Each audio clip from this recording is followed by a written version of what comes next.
सप्रेम नमस्कार मित्रों। मैं नाम नहीं बताऊंगा, बार बार वही। तो आज पर्यावरण दिन, उस उपलक्ष्य में एक कविता निर्मित हुई है।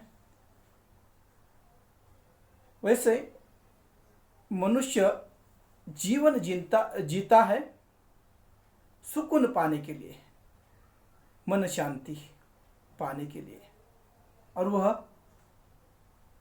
कभी पैसों के बलबूते पर, कभी भौतिक जीवन की सुख सुविधा में सुख सुकून ढूंढने का प्रयास करता है, जो एक दिखावा होता है। यानी सही जो सुकून है, जो मन मस्तिष्क में छा जाता है, वह और कहीं होता है, लेकिन मनुष्य उसे भौतिक सुख सुविधा में ढूंढने लगता है और ऐसे में उसे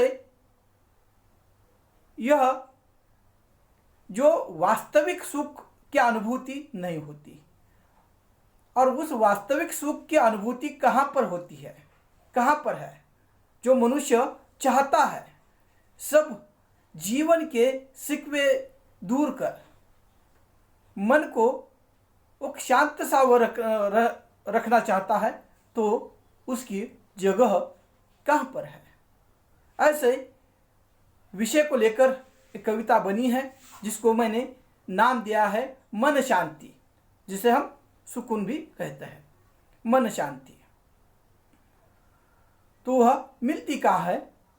उसे पर्यावरण दिन के उपलक्ष्य में मैं वहाँ पर आपके सामने प्रस्तुत कर रहा हूँ। इसमें सिर्फ मैं पाठ करने जा रहा हूँ, क्योंकि शब्द आसान है सब, और इसलिए उसे ज़्यादा कहने की आवश्यकता नहीं है, लेकिन उस स्थिति में जाकर आपको वह सोचना है। तो कविता का पाठ मैं करने जा रहा हूँ। नदी की लहर, वृक्षों की हवा, नदी की लहर, वृक्षों की हवा, पक्षियों के गीत, वह एक मधुर संगीत। नदी की लहर, वृक्षों की हवा, पक्षियों की गीत, वह एक मधुर संगीत। जैसे मनुष्य किसी नदी किनारे जाकर बैठा है, उसके सामने वह दृश्य दिखाई देता है। पक्षी घूम रहे हैं, नदी का पानी बह रहा है, और उसके किनारे बैठकर मनुष्य जब उस पानी की लहरों की तरफ देखता है, तो उसके मन में एक शांति छा जाती है, जो वास्तविक मन को शांति दे देती है। और इसीलिए यहाँ पर कहा गया है, नदी की लहर, वृक्षों की हवा, पक्षियों के गीत, वह एक मधुर संगीत। मैं खरीद नहीं सका उसे पैसों के बलबूते, मैं उसे खरीद नहीं सका पैसों के बलबूते, या पहचान के सहारे बेचैन सा रहा था। मैं खरीद नहीं सका पैसों के बलबूते या पहचान के सहारे, और इसलिए मैं बेचैन सा रहा। क्योंकि मनुष्य आज पैसों के सहारे वहाँ पर मन शांति खरीदना चाहता है, और इसके लिए वह क्या क्या करता है?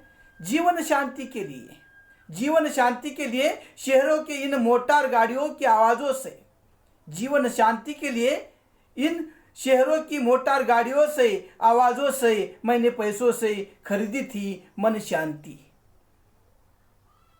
मैंने पैसों से खरीदी थी मन शांति, क्योंकि मनुष्य को शांति कहाँ पर महसूस होती है? लेकिन वह वहाँ पर होती नहीं है, फिर भी इसे लगता है वहाँ पर शांति है, और इसलिए वह जीवन में वहाँ पर शांति ढूंढने के लिए मोटर गाड़ियाँ यह ले लेता है। लेकिन उन्हीं की कर्कश आवाज़ों के कारण नींद खुल जाती है, नींद नहीं लगती, बेचैनी सी मन में लगने लगती है। जहाँ पर शांति खरीदने के लिए प्रयास किया जाता है, वहीं पर बेचैनी वहाँ पर दिखाई देती है। और इसीलिए वहाँ पर कवि कहता है, वह शांति मिली मुझे, लेकिन कहाँ? प्रकृति के सानिध्य में, प्रकृति के सानिध्य में, पेड़ों की छाया में, प्रकृति के सानिध्य में, पेड़ों की छाया में, सूरज की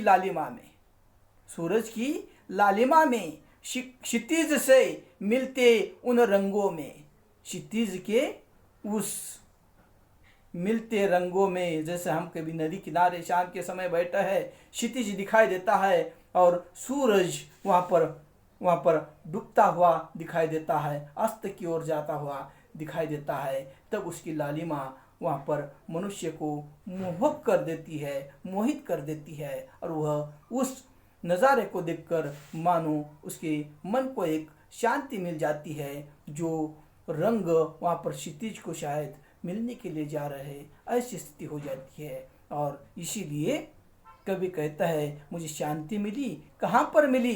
पेड़ों की उस छाया में, सूरज की उस लालिमा में, क्षितिज से मिलते उन रंगों में, क्षितिज से मिलते उस रंगों में, वह बहती शाम की हवा में, बहती शाम की हवा में, धरती की हरियाली में, उसके उस गंध में, धरती की हरियाली में, उसके उस गंध में, जैसे धरती वहाँ पर उष्णता के कारण, तप्तता के कारण, वहाँ पर धूप ज़्यादा होने के कारण तप जाती है, और उस पर जब बारिश के बूंदें गिर जाती है तो उसमें से जो एक गंध आती है, मन को मोह लेती है। और इसीलिए कवि कहता है, धरती की हरियाली में, उसके उस गंध में, पक्षियों की क्रीड़ा में, गगन की सुंदरता में। नदी किनारे बैठकर शाम के समय जब हम आकाश की ओर देखते हैं, शाम का समय है और शाम के समय में पक्षी वहाँ पर एक गुट में वहाँ पर विहार कर रहे हैं, उनकी वह आवाज़ें आ रही है मधुर सी, वह गीत गा रहे हैं, क्रीड़ा कर रहे हैं, खेल रहे हैं, तब वहाँ पर उसे देखकर मनुष्य को शांति मिलती है। और इसलिए कवि कहता है, पक्षियों की क्रीड़ा में, गगन की सुंदरता में, वह शांति थी जिसे मैं खरीद नहीं सका, वह मन शांति थी जिसे मैं खरीद नहीं सका। और इस तरह से प्रकृति के उस सानिध्य में वहाँ पर शांति, मन शांति, जिसे हम सुकून कहता है, वह छिपी हुई होती है। और उसे महसूस करने के लिए हमें पर्यावरण का रक्षण करना चाहिए।